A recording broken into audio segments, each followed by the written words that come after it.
পঁচিশে বৈশাখ মানে বাঙালির প্রাণের উৎসব রবীন্দ্র জয়ন্তী, বিশ্বকবি রবীন্দ্রনাথ ঠাকুরের জন্মদিন। বাঙালির আবেগ ও পঁচিশে বৈশাখ। বাঙালির 12 মাসে 13 পার্বণ থাকলেও আজকের এই দিনটি এক অনন্য স্থান দখল করেছে। 1861 সালে 1268 বঙ্গাব্দে কলকাতার জোড়াসাঁকোর ঠাকুর পরিবারে কবিগুরু রবীন্দ্রনাথ ঠাকুরের জন্ম হয়। তার পিতার নাম দেবেন্দ্রনাথ ঠাকুর এবং মাতার নাম সারদা দেবী। বাঙালির ভাষা, সংস্কৃত, চিন্তা চেতনা তার লেখনী ছাড়া অসম্পূর্ণ। এই দিনে পশ্চিমবঙ্গ তথা সারা বিশ্বে গান, আবৃত্তি সমস্ত কিছু দিয়ে এক বিশেষ আয়োজন অনুষ্ঠিত হয়।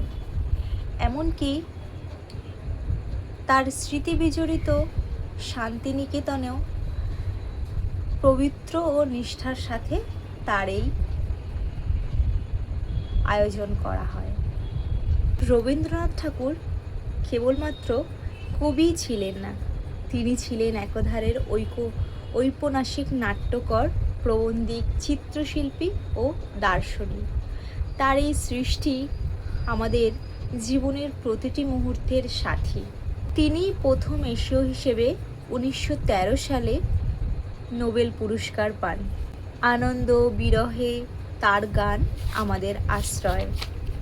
আজকের এই ব্যস্ত জীবনের 25শে বৈশাখ আমাদের শিখরের টানে ফিরিয়ে নিয়ে যায়।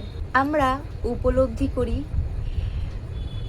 প্রকৃতির সাথে মানুষের সম্পর্ক কেমন হওয়া উচিত, যা কবি তার বহু লেখায় লিখে গেছেন, এমনকি ব্যক্ত করে গেছেন।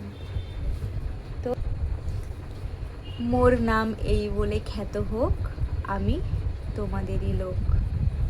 নমস্কার।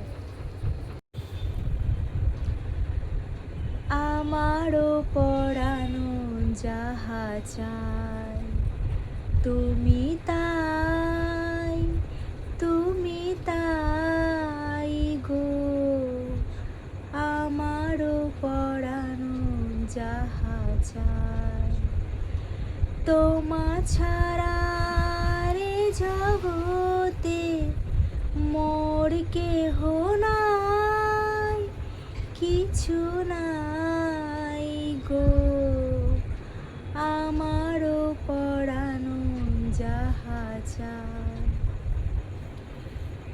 তুমি সুখ যদি নাহি পাও, যাও সুখের সন্ধানে যাও। তুমি সুখ যদি নাহি পাও, যাও সুখের সন্ধানে যাও। আমি তোমারে পেয়েছি হৃদয় মাঝে, আর কিছু নাহি চাই গো। আমারও পরানো যাহা চাই, তুমি তাই, তুমি তাই গো। আমারও পরানো যাহা চাই।